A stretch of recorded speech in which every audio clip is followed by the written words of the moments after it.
Good afternoon, everyone. I'm Jason Marczak, Vice President and Senior Director here at the Adrienne Arsht Latin America Center. Thank you so much for joining this incredible afternoon panel. I know it's been a long day, and now you're up for the next hour for an incredible discussion with these three excellent speakers looking at democracy and development across the Americas, looking at what are the linkages between, of course, freedom and prosperity for our hemisphere, a region that I care so deeply about. Also, a preview that you can ask questions today. If you're watching us online, we miss you here in the room, but if you're watching us online, you can ask questions using the askac.org function. And if you're here in the room, there will be people walking around with microphones, so stand ready any point to ask questions, and we'll even bring in those questions a little bit earlier. But this is such an important topic when we're looking at the fact that the importance of democratic societies in our hemisphere, and the importance of preserving and protecting the conditions that are fundamental for democratic societies, and the linkage between prosperous economies as well as inclusive political systems. This is quite critical to the future prosperity of our hemisphere, and of course the prosperity of our hemisphere has direct linkages on the prosperity for the United States as well. So I'm going to go ahead and introduce these three outstanding speakers, all of whom have chapters in the publication that's been released. I encourage you all to look at it. Right to my direct left is Sary Levy-Carciente. Sary is a research scientist at the Adam Smith Center for Economic Freedom at Florida International University. I was talking to Sary in the green room, a university that I personally love to work with. FIU is a great partner in general for the Atlantic Council and for the Adrienne Arsht Latin America Center. She has over 30 years of experience in applied institutional economics and macroeconomics modeling. She's, among different things, been the Dean of the Economics and Social Science faculty at the Universidad Central de Venezuela, among other things in her background. So, Sary, great to have you here on the panel. Thank you very much. Next to Sary is Liliana Rojas-Suarez. Liliana is the Director of Latin America Initiative at the Center for Global Development, a wonderful institution here in Washington. She has an incredible career, economist, a number of high-level positions, whether it's at the IMF or whether the Inter-American Development Bank, Deutsche Bank, among other things. And then finally, a friend of mine for many years, we won't say Vanessa how many years, though. We'll just say for many years. Please. But is Vanessa Rubio-Márquez. Vanessa is the Associate Dean for Extended Education at the London School of Economics, also a Senior Advisor at McLarty Associates, and an Advisory Council member at the Atlantic Council, working very closely with our Freedom and Prosperity Center. A wonderful career internationally in the Mexican public sector. I think we might have first met when you were a Mexican senator, or when you were a deputy minister at some point as well, and across different ministries, whether it's finance, foreign affairs, or social development. So one of the things Vanessa and I were talking about as well is we need more work, Atlantic Council and Latin America and London as well. So maybe that's one of the do-outs here. But over the course of this panel, we'll talk about the interlinkage between freedom, between prosperity, economic growth, and what that means in particular for the three countries that each of these speakers wrote about as part of the atlas, Venezuela, Peru, and Mexico. So I want to start with asking you, Vanessa, as we look at kind of a round of questions for all three of you on freedom and political systems. So in your article, and maybe most people in the room might have read your article. If you have it, we'll give you a little cheat sheet on it. But in your article, Mexico's Fork in the Road, excellent article, you highlighted the increasing concentration of power in Mexico around the president, including through the cancellation of several checks and balances, with, among other things, judicial reforms that were agreed to last year. We've also seen the approval of President Sheinbaum only increase with what I will say is her deft navigating of some of the uncertainties in the bilateral relationship. what is the extent to which the new dynamics with the United States might, and with the Trump administration, how might that be impacting the continued concentration of power in the Mexican presidency? Something we never think about, but does these new dynamics in the relationship have an impact on, and to what extent on that concentration of power? I think the concentration of power that Mexico has had over the last 7 years, almost 7 years, is there, and it's very structural and it's very institutional. So first of all is the concentration of power in the executive. Both Andrés Manuel López Obrador and Claudia Sheinbaum won by a landslide, so they have a very strong political mandate. Also, out of an interpretation of a series of laws, there's also the fact that Morena, the current party in power, has also both chambers, the Senate and the deputies. So you have the full legislative. Mm-hmm. Then there's going to be a very deep judiciary reform this year that would basically also give more power from the executive into the judiciary sector. And then you have the cancellation of the independent and autonomous institutions. So all of that creates a very strong concentration of power, an undeniable concentration of power in Mexico, in the figure of the president, in the figure of the executive. And then in the other side, Jason, you have a significant level of popularity that is only strengthening in the last few weeks out of the negotiations with the United States, in particular, the negotiations between the President Sheinbaum and President Trump. So I would separate those two. Yeah. Although they're somehow interlinked, because of course a very powerful president has a powerful mandate to negotiate, with the backing of Mexicans vis-a-vis the United States. Yeah, as you say, the president's popularity has only increased because of how she's been navigating this relationship. One thing you didn't mention is the degree to which the Morena has the governorships as well across the country too. So you have the concentration in the executive, but also at a state level. And local legislators. So you have also local governments, local legislatures, and of course, one of the things that are undeniable is that there are a series of elements that have contributed to this very powerful president and this very important mandate. One, I would say, is the social programs, the cash transfers, yeah, that have increasingly been higher than in the past. Back in 2018, the expenditure for social programs was around $5 to $8 billion. Last year, it was $30 billion.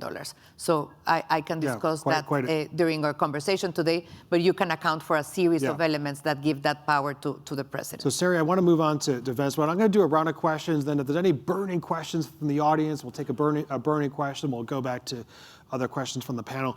But, Sary, in your essay, which was actually published January 8th, which seems like quite a long time ago, titled Venezuela's 2024 Stolen Election Compounds Challenges to Stability and Democratic Renewal. And then you note, you have a section there called Path Forward, and you note in that section that this moment can be seen as a crossroads, a tipping point, a moment of bifurcation with the potential to shape the future. Now that was back on January 8th. And you go and point out two scenarios, oppression and poverty, or freedom and prosperity. So a lot has changed in the last 2 months. And I'm specifically referring to a lot that's changed in Venezuela in the last 2 months. What scenario do you think we're currently headed toward between those two that you point out in your essay? Well, I would say, and first of all, thanks for having me here. And I would say that besides the lot of news and events in Venezuela since July, not only since January, we keep being in a crossroad, in that same bifurcation. And I say that because the regimes keeps controlling power, and not only it's controlling power, but wants to deepen it, going to a reform in the Constitution to go to a communal state. But on the other hand, there is the vast majority of the population reject them. And on the other hand, I want to say there are three elements that allow me to have a positive perspective. And they are that first, that the Venezuelan society remain steadfast despite the terrible repression.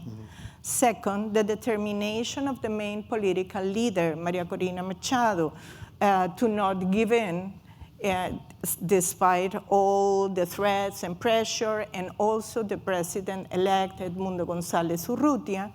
And third, but not least, the recent elimination of License 41. And this is something of the last 2 months. I mean, this has just happened. Yeah. And that license allowed the country, particularly the regime, to receive funds which were about $2,000 to $3,000 million per year. So in this case, the elimination of this license will make things much more difficult for the regime, and combined with their rejection will give us opportunity to make the change we want to do in the country. So that's why I have a positive scenario. And there is a huge plan called Venezuela Land of Grace, which opened the opportunity for a very prosperous society.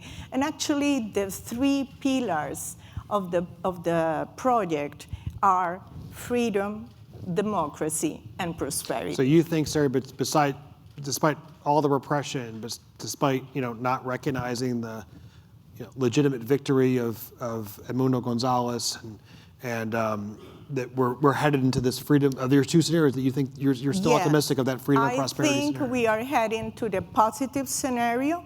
It will not be immediate, but I think that now we are heading to that. So we'll get into that more over the course of the panel. Liliana, again, great to have you here. Your essay titled "Peru's Economy Needs to Unlock Its Green Potential," and you note that one of the long-standing dichotomies that Peru has faced, and I think many of us here in the room, or whether you're watching at home, is the fact that you know this about Peru, right? That Peru has had for quite some time a political system that doesn't function too well, with a lot of political instability, but also historic macroeconomic success, right? This dichotomy that you point out so well in your essay as well.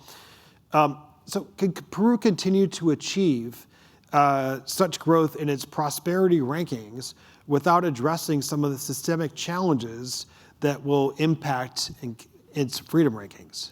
Well, first of all, thank you so much, Jason, for having me. It's a pleasure and honor. Thank you. Well, the first things to note is that in the Prosperity Index, Peru was increasing significantly up to about almost a decade ago. And then it's stuck. It's stagnant there. It's not improving, right? And the main reason is exactly what you mentioned, is that the Peruvian economy is challenged by its poor the functioning of the political system. What we observe in Peru is the following. There's kind of a vicious circle that has been formed, right? There is a total lack of trust of the population in the institutions, right? And I mean not only the judiciary, the legislative, the president, basically the police force. I mean, it's like there is no trust. When there is no trust, then there is little credibility in the enforcement of policies. But if you don't think that policies are going to be enforced, then a significant proportion of the population doesn't have any incentive to actually follow through them, right? I mean, to follow the rule of law. And if that happens, well, of course, government effectiveness is low because it's not achieving anything, which in turn, because the government is not effective, increases the lack of trust of the population. So you have a vicious circle that keeps, going around and around. The big question is whether this lack of institutionality or poor institutionality can actually eventually kind of break the good behavior of the macroeconomic variables. And that's a big question, but I don't think so. You don't think so? And the reason is that the macroeconomic stability is in the minds and in the will of the population. People are willing to stand a recession. People are willing to stand increases in interest rate. People are not willing to stand high inflation or hyperinflation. It's so entrenched that generates consensus in the middle of chaos. So that's why you have the dichotomy. One of the few things that people can agree with across ideologies. Nobody in Congress would try to even suggest to move out of that gain financial stability and macroeconomic stability. I have an indicator that I work through research that basically ranks countries according to their strengths, to the resilience to external shocks. When you include only, among emerging markets, when you include only macroeconomic variables, Peru consistently takes the number second or third position, consistently. But if you include social and political variables, the Peruvian ranking moves completely, to basically the bottom of the ranking. So before I go in the next round of questions, I want to see if there's any burning questions from anybody in the audience here. I'll take a burning question. If not, don't worry, I'll have plenty of time for Q&A at the end of my conversation. But just wanted to see if there was anything that from this first interventions that anybody wanted to ask. Yeah, we'll take the question right back there. Just go ahead and introduce yourself, please. Hi, Jason and everyone on the panel. It's great to be here. My name is Tomas Mandel. I'm affiliated at the time. I don't know what's the definition of burning, Jason, but I have a question. I think it's relevant to the conversation. Burning means you want to put it out at the beginning of the panel. Yeah. There you go. In all three countries represented in this panel, but all across the region, we have informality. In Peru, above 70%, Mexico, above 50%, depending how you measure. Venezuela, impossible to measure, but high. And this is something that if you look back 2 decades, it hasn't changed, it hasn't improved. I remember Hernando Soto, 40 years ago, started to measure informality and discuss this. So my burning question is, what do we do about it? Who wants to, that's a great question, thank you. Yeah, Sary, go take it out. Well, I think that you will have informality in any country where the rules of the game are really opaque. There is no transparency. When you have a big state that asks you for a lot of bureaucracy, and it's very costful. So you have negative incentive, perverse incentive to be formal. So if you have, and that's what we have had in our countries, at least in Venezuela. And well, of course, as you said, we cannot measure it properly. But even not measuring, even the formal sector nowadays is almost informal. So that's the reason. Yeah, and Vanessa, you see such high levels of informality in Mexico as well. That's right, around 54%, so you're right. I would say that it's definitely a matter of incentives, not having the right incentives in place. But it is also going back to having the access to rights, the access to right to food, to education, to health, to social security, housing, services to housing. And whenever the playing field is not leveled, then you will have a significant number of incentives for that. And in the other hand, knowing that the largest proportion of informal workers in Mexico are women, you also have another series of structural elements in relation to the burden of women in the household activities, and particularly the lack of a support system in relation to care. So I would mention that. And of course, in Peru as well.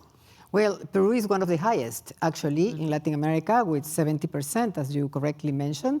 And, well, it fits perfectly into that vicious circle that I was talking about.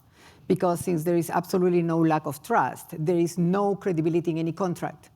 So why should you follow contracts if actually you have the opportunity of not paying taxes on the one hand, right, which give all kind of incentive to being informal, and on the other hand, not use the benefits that formality could bring to you because they are not credible. When you actually need them, those benefits are not going to be there for you. So the optimal situation for somebody working into that environment is actually to be informal. Yeah, yeah. And I think as individual countries, as a region, we have to figure out how do you decrease these incentives for informality, right? And how do you provide how do you provide greater incentives for formality? I mean, so it all goes back to freedom and prosperity as well. It goes back to trust in government, as you're saying, as well, Liliana. I want to move on. Thanks, Tomas. Thanks for jumping in and for that burning question. And we'll have time at throughout the panel for more questions as well. But I want to go to talk a little bit about freedom and how freedom increases or decreases. Go back to you, Vanessa. You mentioned in your article how the signing of USMCA in 2018, how it resulted in significant increases in economic freedom according to the index. So we're at a pivotal moment for USMCA with the review period upon us. What should we be looking out for as part of the review process? The review process was baked into the agreement to begin with. July 1, 2026 is when this first 6-year period ends. What should we be looking out for as part of that process so that the economic freedom gains remain that you point out in your article? And also maybe what might be the continued threat of tariffs on that variable of economic freedom? Yes, that economic freedom gains derived from the signing of USMCA basically derives from the fact of Mexico's dependency in U.S. trade or trade in North America. 90% of our exports go to the United States, come to the United States. Basically, if you look into the elements of investment in the country, 45% of the investment in the country is made by the United States, vis-a-vis, for instance, China, 4.1%. So again, we are very much invested and intertwined in terms of our supply chains with North America. And since NAFTA, since 1994, and then with the USMCA, the anchor of certainty in Mexico has been that instrument. And that creates a series of elements that give economic freedom a better perspective, because the private sector has a certain outcome, a predictable outcome to invest, to trade, to make business in the country. So definitely this is a very important moment today in terms of the discussion of that broader arrangement. One thing that I tend to analyze is that damage has been done.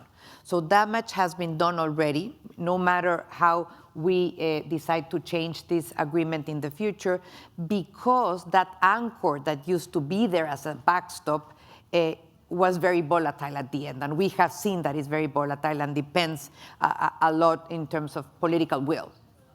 So that is one thing. And in the other hand, basically, I think that we will begin negotiations on USMCA eventually. But today, we're not negotiating trade.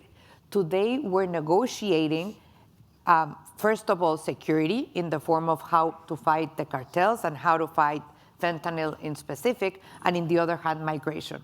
Tariffs have been an incentive in order to try to move the needle towards a specific policy action in relation to Mexico, but we're not engaging yet in a conversation around trade. So eventually we will move to that conversation. Mm-hmm. Eventually I'm more positive into the outcome of that discussion, because I think Mexico and the United States still need that context, that formal context, in order to make business, and dependency is mutual. We're between the first and fifth trading partner for 35 of the 50 states of the United States, mm-hmm. and we are the main trading partner of the United States.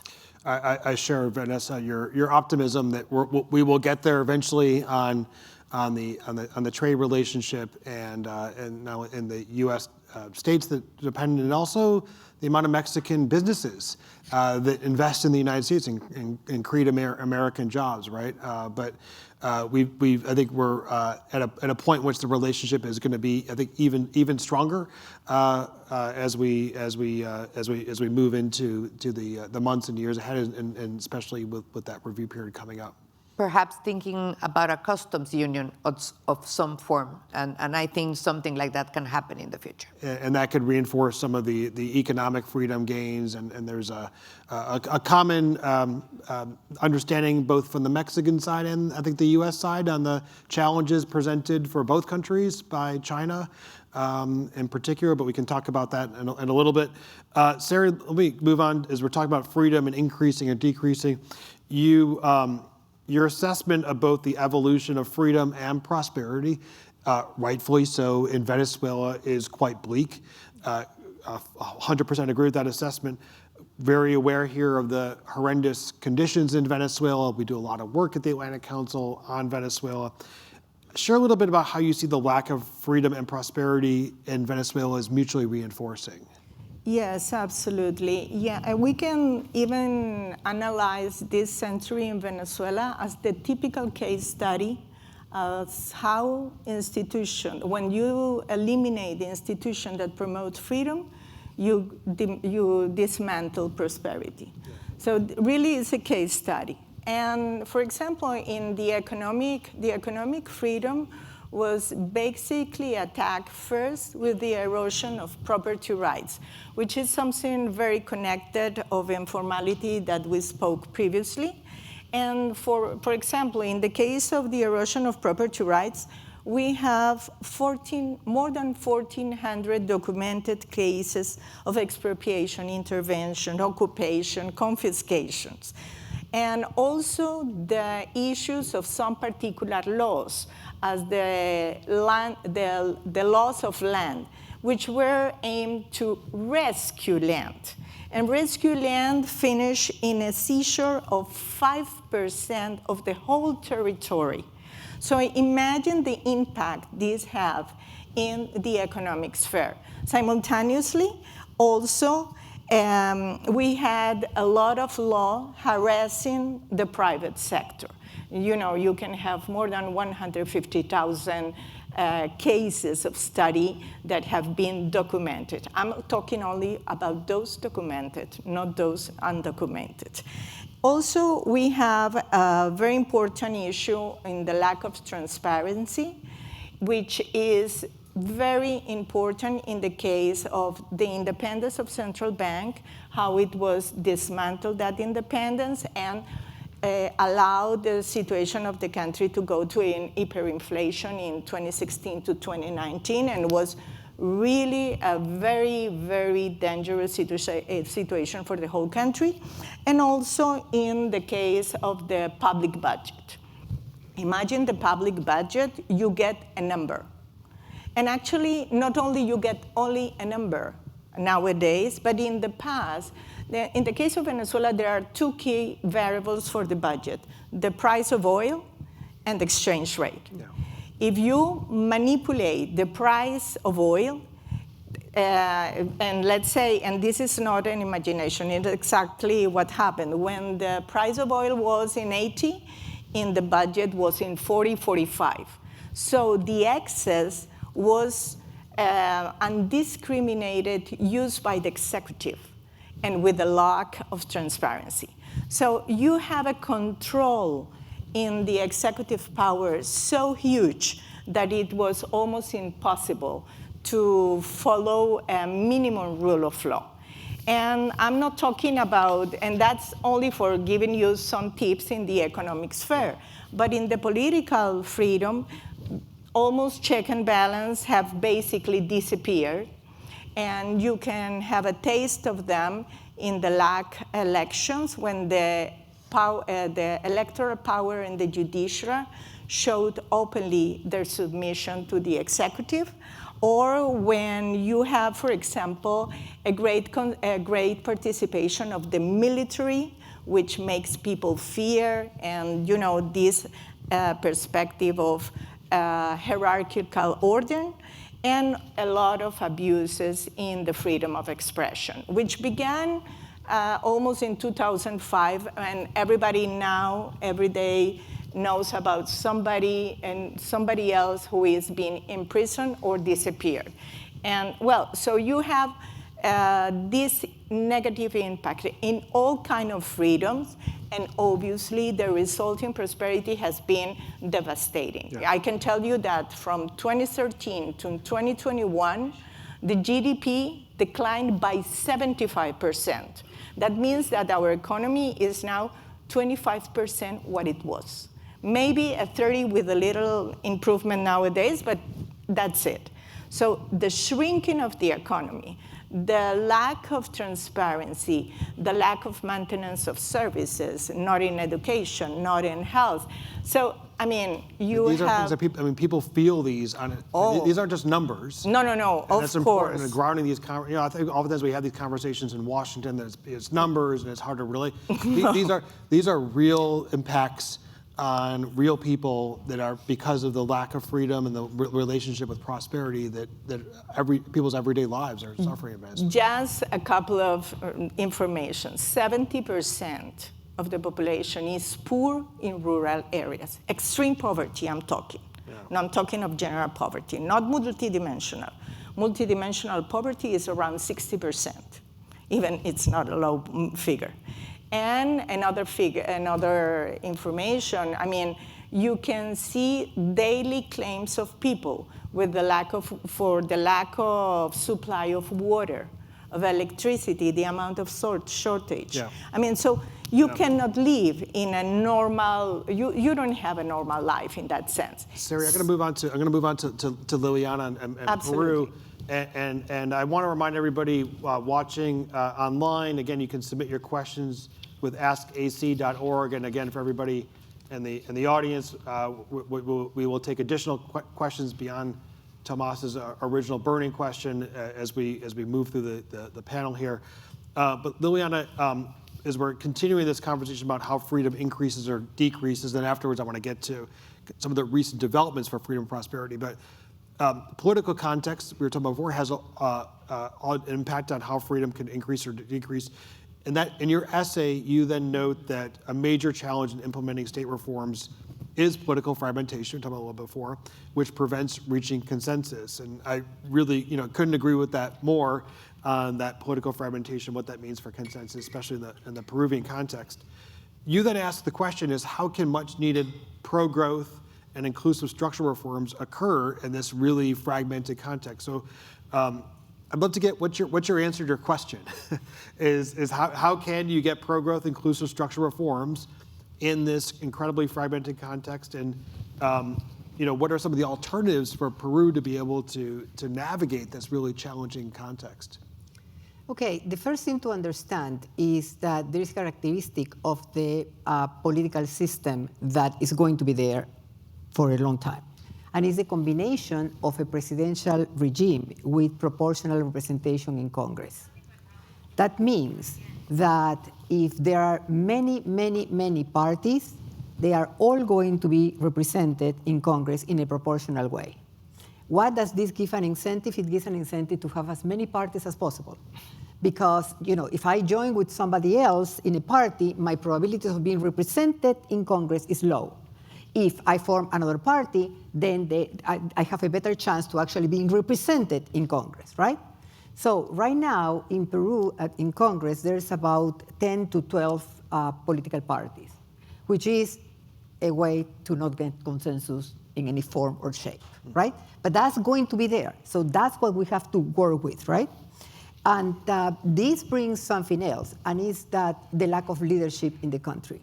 Why? Because in the past 4 elections in Peru, the person that have won the presidential election has not been a leader. On the contrary, because there are 2 rounds, right, and so many parties, each person, each candidate gets at the most, this is the very maximum, about 13 to 15% of the vote.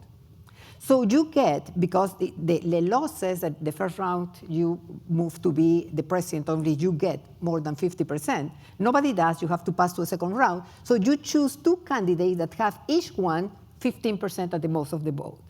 Then when you go to the next round, who's going to win?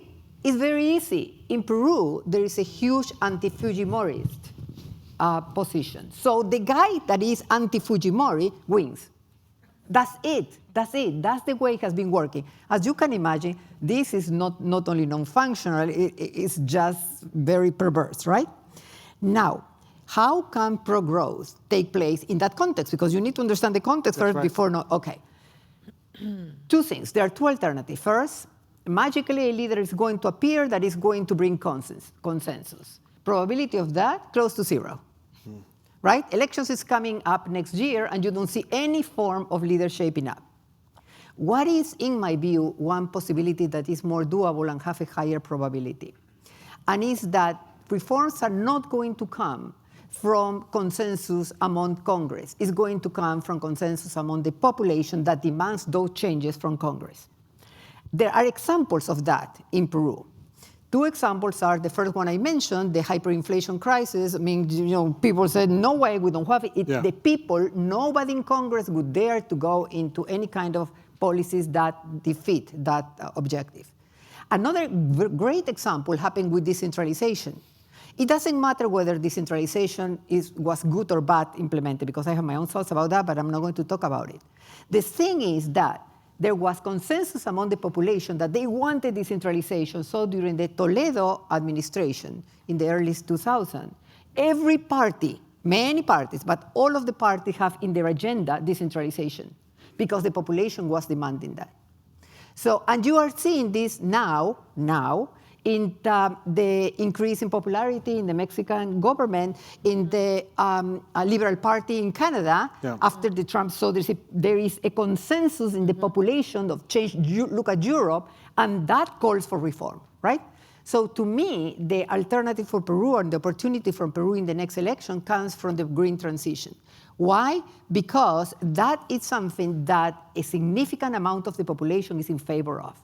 So what we really need for change is to disseminate the benefit, the potential benefits of that move. I'm not going to get into how Peru can contribute to a green transition, but it's a huge amount of things that can be done there. But if that is something that people believe, then it's going to be in the agenda of all political leaders. So it's going to be a demand force, not a supply force for reform. So if that happens, if that's in the agenda, then the chances of actually implementing the needed reform for growth increases significantly. It's a policy prescription that actually can potentially unite among a very fragmented political context. Exactly, coming from the people, Yeah. not coming from Congress or the presidential candidate. So we have about 20 minutes. I'm starting to get some great questions coming in here over askac.org, but I do want to think about your questions, again, continuing the audience, but I do want to go to ask questions for all three before we get into questions from others about recent developments related to freedom and prosperity. I want to go back to you, Vanessa. I'm sure, like you, I've been closely following several of the efforts by President Sheinbaum and her administration to reinforce the trust and reinforce coordination with the private sector in Mexico. These are efforts that the president has prioritized, and in many ways they mark a contrast with that of her president insofar as focusing on the private sector. We've seen that through Plan Mexico. We've seen that through the creation of CADER. It's two main components to continue attracting foreign investment and even having Altagracia Gomez as her private sector liaison. What is your perspective and evaluation of these efforts and also their impact on sustaining conditions for economic freedom and prosperity in Mexico? Yes, I think that a lot was speculated when there was a transition between López Obrador and Claudia Sheinbaum, that basically Claudia Sheinbaum would do as Andrés Manuel wanted and basically expected. I was very skeptic since the beginning about that. I think that the current president, yes, she shares a series of values and a party with the former president, but I thought she was also going to make a series of policy and political statements that would, sometimes depart her from the previous administration. And I think she has done so far in 4 areas. One of them was precisely what you were talking about, Jason, which is a new relationship with the private sector. Understanding that the private sector is there to create employment, to increase productivity. Of course, the government is a leader in many aspects and leads the way to invest in certain sectors and to perhaps be an entrepreneurial state in some aspects, but it is the private sector, the one that creates employment and that does business in the country. So I think this has been a huge change in vision from the previous government. The second policy that I think is very different is energy policy, at least on paper. That is yet to be seen how it works in practice, but many of the changes, some stay the same, but many of the changes have been towards a sort of opening up of the sector towards private investment. They don't call them, as we call them, the technocrats, PPPs or farm outs or rounds, but they call them joint investments, no, with the private sector. So whatever the name is the understanding that the private sector needs to invest in the energy sector in order to make it a productive investment and to increase competitiveness, and of course to reduce one of the highest fiscal liabilities for the Mexican state, which is Pemex. No, that needs to be sorted out.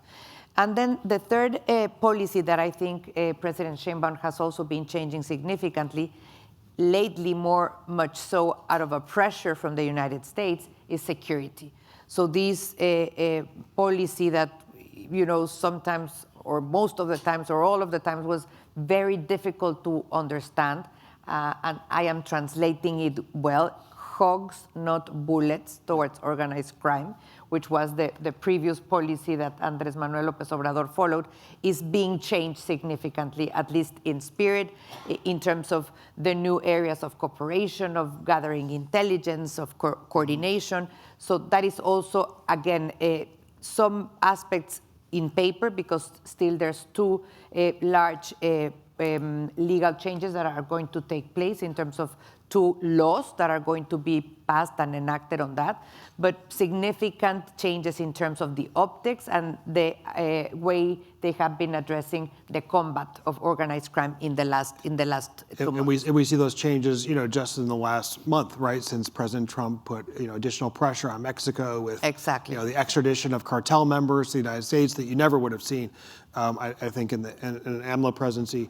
Keep my eye on the clock, so I'm going to maybe switch this up a little bit.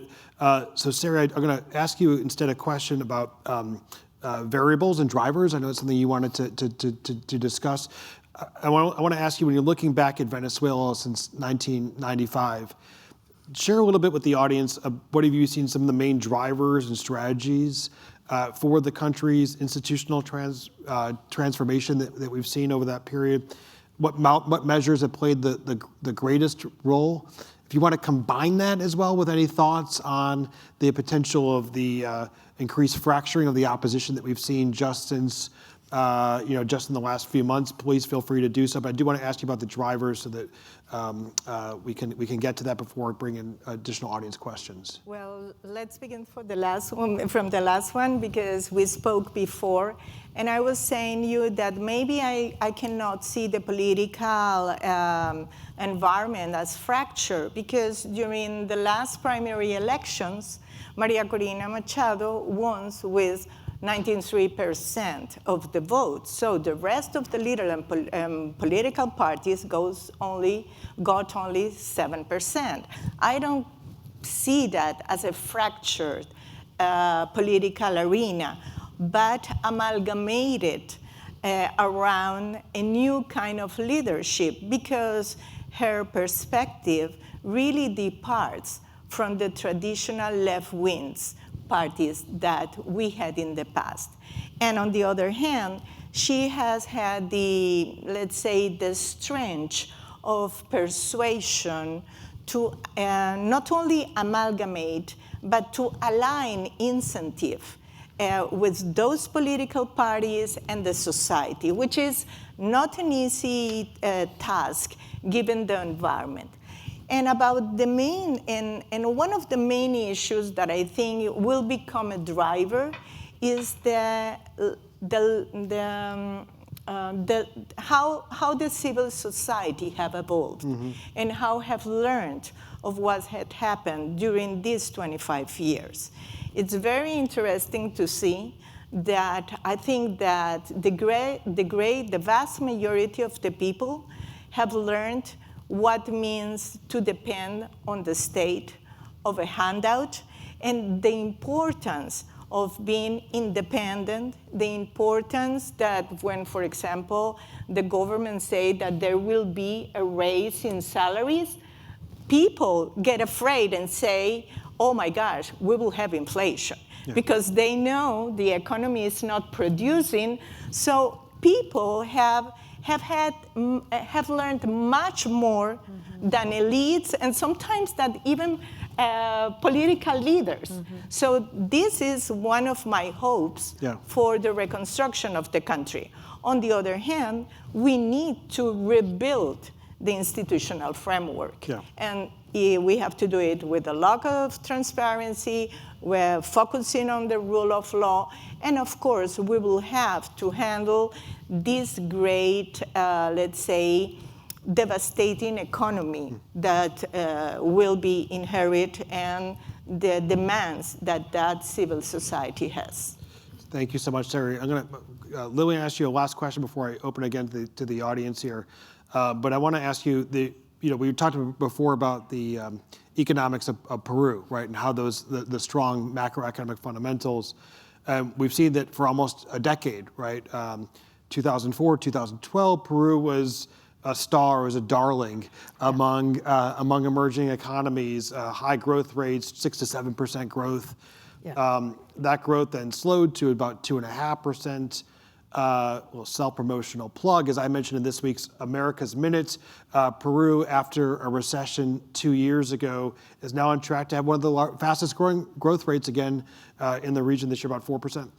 What happened and what needs to be done to sustain these high growth rates that Peru has traditionally been known for and then has had these recent challenges?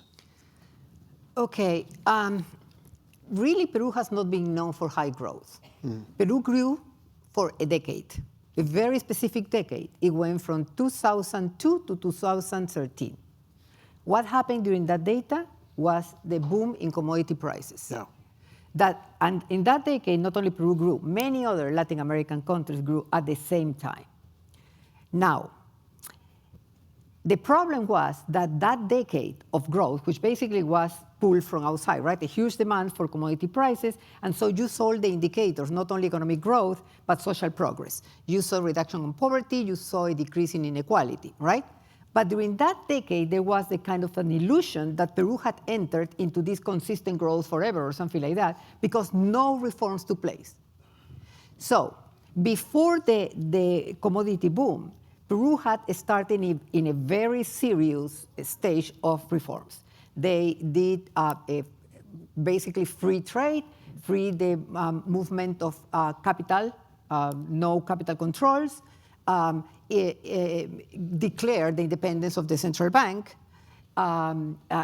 implemented fiscal rules, all those things. When the commodity boom came, that actually there is a say that says good times are not good times for reforms. And that's what happened. The reforms stopped. So Peru was growing. What happened when the commodity boom stops? Growth stopped too. Because the external motors of growth stopped, and there were not internal motors of growth to substitute for them, right? So, and then there was this whole confusion, right? Peru was supposed to grow or whatever, but it was not, right? So no more reforms have been done since then, basically deep reforms. And this brings back to the same lack of consensus for reforms and all that, right? So really for Peru to grow, it needs to make serious change that would improve productivity, especially on reforms on human capital, reforms that could allow for less informality, as was discussed before. The labor market in Peru is not functioning properly. That's it. And with a labor market that is not functioning properly, you're not going to have growth. You mentioned the 4% growth. If nothing else happens, that's transitory. And actually, when you read several statements, not only from multilateral organizations, but from private houses, right, like Goldman Sachs, JP Morgan, they are not that confident that that rate of growth is actually going to materialize. Actually, I also did an exercise, and my question was, how many years will it take to Peru to converge to a certain level of development, right, convergence towards development? If Peru grows at 3%, it never closes the gap to development. Never, just never. If it grows at 4%, it needs 80 years. Only growing between 7% which was what was growing before during the commodity boom period. Only at that rate, Peru closes the gap in about 30 years. So it's a huge challenge for reforms. Thank you so much, Liliana. I want to open it up again to questions from the audience. Just raise your hand and someone will be walking around with a microphone. If not, I have also questions over askac.org, but want to prioritize first the questions from the room. Shy audience. Wow. Gosh. I always promise I always have a lot more questions myself. I'll take a question then from askac.org. It's a good question. There's a question here of what do you think about the erosion of democratic institutions in the region? And it mentions the question mentions a few countries. Is there a concern that the appeal of more authoritarian model of governance will spread throughout the region and thus compromise long-term prosperity? You know, the strongman appeal, and we see that in certain countries. And what does will that likely? Do we see that potentially spreading? If it does, what is the impact on prosperity? Vanessa, why don't you start? I see you're nodding your head at me, so. Yeah, I think that definitely that will compromise prosperity sometimes depending on the country and depending on the structure and depending on the dependence of external shocks sooner than later. But yes, definitely that will affect it. In the case of Mexico, you have that democratic retrenchment and a huge concentration of power, political power that I was referring to, but at the same time, you have other very structural problems. First of all, the lack of labor productivity, no? That definitely is one of the challenges that we share in many of our countries in Latin America. And then there's a third challenge that I think has been pressing more and more, which is on the fiscal side. Mexico still on the very large vision of debt to GDP ratio, so the PSBRs, the public sector borrowing requirements, looks good vis-a-vis peers. Mexico has around 52%, no? 52% of GDP is the debt. When you compare to Brazil, around more than 80%. When you compare to India, more than 80%. But I think reality will tend to catch up because you have a lot of building pressures in relation to not growing. No? This year, now the odds for growth are below zero, many of them. Then you have additional external shocks. Then you have the labor market constraints and the lack of productivity. And of course, you have a year-to-year fiscal pressure because last year deficit was the highest in 36 years. Yeah. So we need to engage in fiscal consolidation, and this is going to be recreating a series of added up challenges that will end up affecting prosperity if not addressed the correct way. Wonderful, thank you. Yes, please. Well, I would say that speaking broadly of the region, yes, we see a lot of threats of diminishing democracy. But I would say that the great opportunity is that the fiscal problems of every country, because most of them have fiscal barriers to grow, impulse a more open market and more market-friendly environment. That will be the only way our countries can grow by high rates of 5, 6, or 7%. And that's the only way to reduce really poverty. That's the only way to increase productivity. So only if we make those transformations, opening our markets to a more friendly to private sector regulations, institutions that will be more market friendly, we will be able to overcome the challenges we are having now. Also important just to point out that, as we all know, every country in the region is so vastly different, right? So even though, you see in the concentration of power, say in a country like El Salvador, for example, that is, and there's been a lot of important security gains that we've seen in El Salvador, but the models don't just replicate from one country to another. And as you point out too, Sary, each country has their own particularities, fiscal challenges. And we all have fiscal challenges, but we also have a challenge in education, in health, particularly in education, to promote, new generations, focus on future needs. Liliana, if you don't mind, I'd like to ask you a different, and actually give you the last question for the panel here, since we're almost out of time. But I think it's hard to have a conversation about freedom and prosperity in the region if we don't talk a little bit about China and its role in the region. So I want to end with that, and I always like to end with a question that leaves the audience hungry for more. So, the Atlantic Council, our Adrienne Arsht Latin America Center, our Global China Hub have closely followed China's increasing political influence in Peru, most notably through the inauguration of the Chancay port last year, and President Trump has talked about this as well. An interesting fact is that Peruvian political instability increased in the last decade, as well as Chinese FDI in the country. So increase in Chinese FDI as well as Peruvian political instability.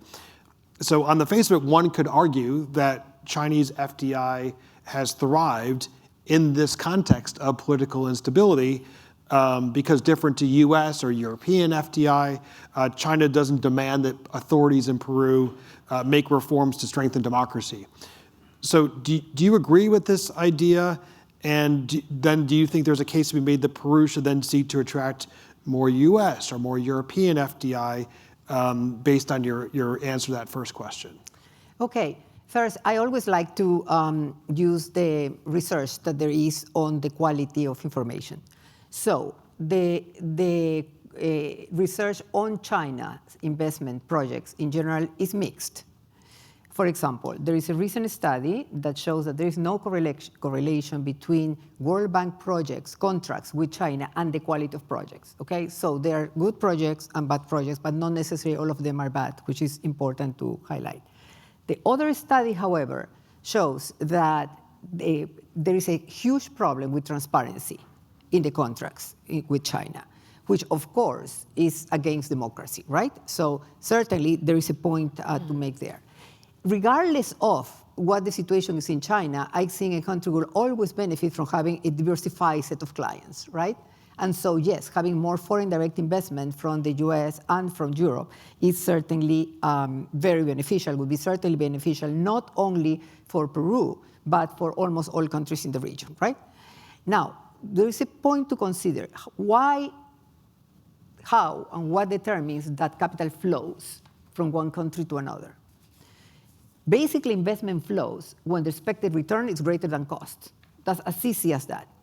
So if we look at the case of Peru, the cost of external finance is very low. And one indicator, you look at the MBS spreads, right? And you see that Peru cost, if you want to finance externally, is much lower than Latin America in general and much lower than most emerging markets, exception Chile, Uruguay. Now, when you look at the other variable, which is expected return, that's when we get the problem. Expected return, what do you mean expected return from an investor point of view? When I worked at Deutsche Bank, right, I was the chief economist for Latin America. And I was so prepared to talk about the exchange rate movements, what countries should do, whatever. Investors, big investors, stopped me and said, you know what?